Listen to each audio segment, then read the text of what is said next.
بیایید ببینیم در کشوری مثل بریتانیا برای پاسخ به نیاز مسکن چه سیاست‌هایی اتخاذ میشه.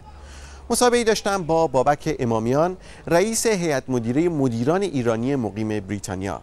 از آقای امامیان که در زمینه وام‌های مسکن تخصص داره پرسیدم چه لزومی داره همه صاحب خونه بشن.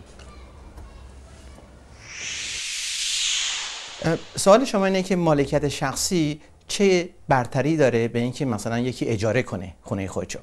علتی که شما اصرار دارید به عنوان یک دولت یا یک اجتماع که مالکیت شخصی هر روز بیشتر بشه، چون صاحبانی که صاحب خونه خودشون هستن تا اینکه مستاجر اون خونه باشن، از اون خونه خیلی بهتر نگهداری میکنن. شما اگه نگاه کنید، اگر دولت یا اشخاص دیگه‌ای صاحب باشن، مستاجرها هیچ وقت تعمیراتی انجام نمیدن برای اون املاک.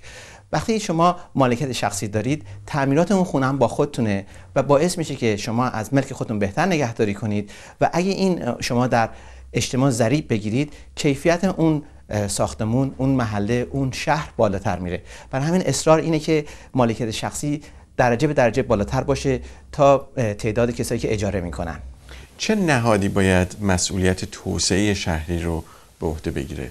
این یک کار تیمی هست. این یک کار تیمی هست بین دولت مرکزی، دولت محلی، بانک‌ها، ساختمانسازها و مردم که تمام اینا میشه یک مقداری باید بخش دولتی یک هدایتی بده، از اون طرف بخش خصوصی خودش باید مسئول این کار باشه.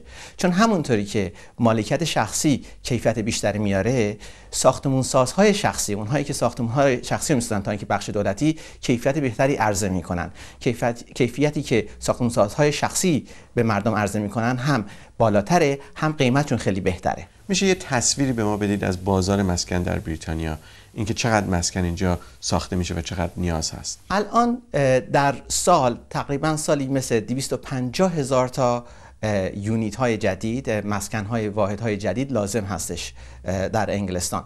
ولی اگه شما به ارقام ملاحظه کنید میبینید که هیچ وقت این رقم رو بهش نرسیدن 250,000 تا رو، بلکه معدلش 200 تا بوده.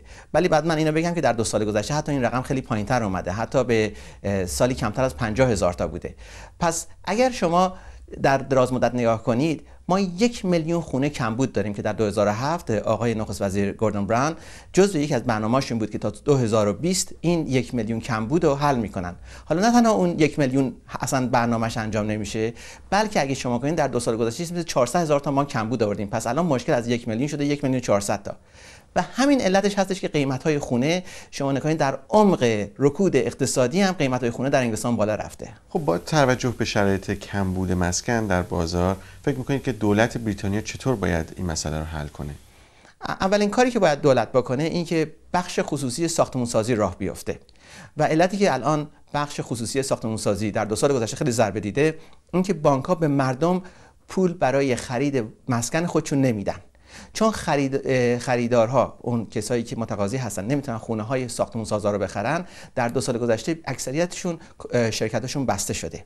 حالا دوباره باید دولت یک کاری کنه که اصراری که میتونه بکنه این که اول این بانک‌ها شروع کنن به مردم معمولی وام مسکن بدن که ساختمان‌سازها دوباره ساختمان‌سازیش راه بندازن. پس این قسمت بخش خصوصی میشه.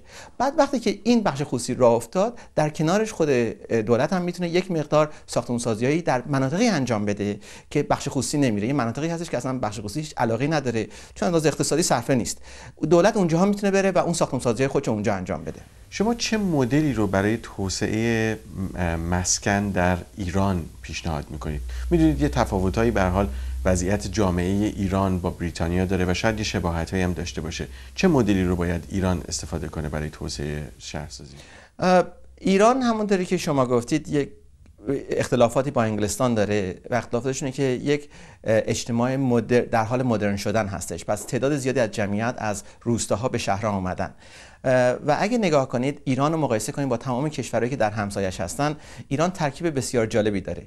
نه تنها یک مجمع روستایی خیلی قوی داره که در صنعت کشاورزی خیلی قوی هستن، بلکه در شهروندی هم خیلی قویه. یعنی شما نگاه کنید 68% جمعیت ایران در شهرها زندگی میکنن. این شهرها رو چطوری میخوان درست بکنن؟ کیا میخوان درست کنن؟ چطوری درست کنن؟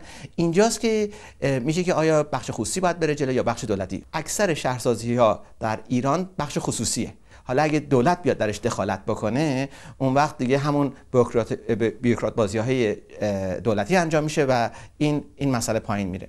اکثریت مردم ثروتی ندارن. این ثروت فقط از همکاری میاد. از همکاری کی میاد؟ بزرگترین کسی که با آدم همکاری میکنه بانک‌ها هستن. پس بانک‌ها هستن که اون شریک شما هستن که کمک میکنن به شما که شما موفق بشید. اگر سیستم بانکی در یک کشور به اون ملتش کمک نکنه، فقط تعدادی از فئودال‌ها پولدار میشن.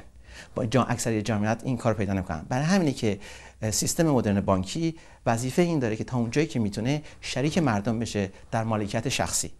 و اون تورمی که گفتید با اون مالکیت شخصی، من ترجیح میدم اون مالکیت شخصی رو به اون تورم. من ترسی از اون ندارم، از اون دارم که مالکیت شخصی کم بشه.